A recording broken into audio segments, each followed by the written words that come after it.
I'm very grateful to speak about this experience. It has been only 3 days, but it has been very rich. First of all, we came to be a fraternal visit so that we wish to speak with the bishops and with the faithful of the church.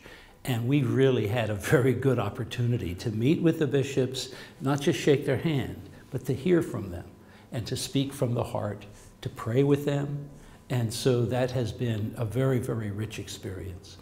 We also wanted to look at the humanitarian efforts because of all the turmoil and all the people's lives who have become refugees, whose families have been separated. And we had great opportunities to visit people in a refugee setting with vulnerable families, families with a child with a disability or a single parent family. We visited those who were wounded in hospitals. So in a very brief period of time, we talked to people from Caritas. We had many opportunities to see and to hear from people on how their lives have been disrupted and how important their faith is.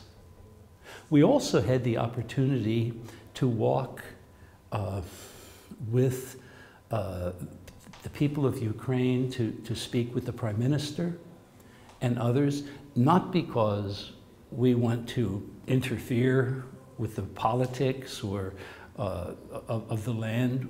We are very respectful of that, but rather because we want to be able to support a unity that will bring people together instead of pulling them apart. So in 3 days, we had many experiences. What do I take home with me? Well, number one, I take home with me the vibrancy of the people, a vibrancy of faith, and a desire for freedom. Very important. I take home the need for us to continue a partnership. We do not decide how the resources of the United States are used. We listen to the bishops who listen to the people and recommend things. So we want to continue that partnership. It benefits us because it helps us to become more generous.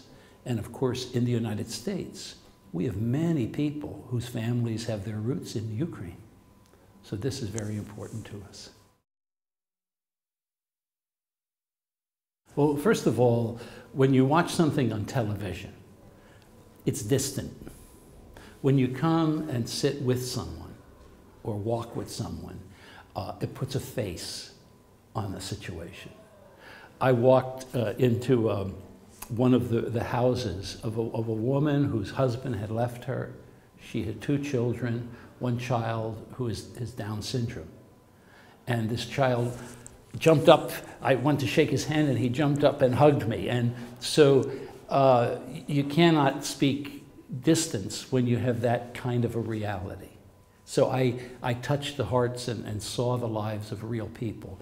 When we visited a person in the hospital who needed surgery and could not get a visa to the United States, this was a particular person. So it wasn't many people who were wounded. It was one person who needed surgery immediately.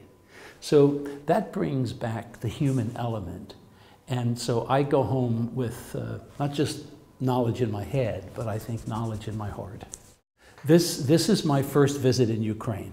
My father's parents came from the very eastern part of Slovakia. So I was within 15 kilometers of Ukraine one time, 20 years ago. But I've never visited Ukraine. And so this was a great, great privilege. I have a nephew, grandnephew, who married a young woman who is from Chernobyl and lives in the United States. So I have contact, but my first visit.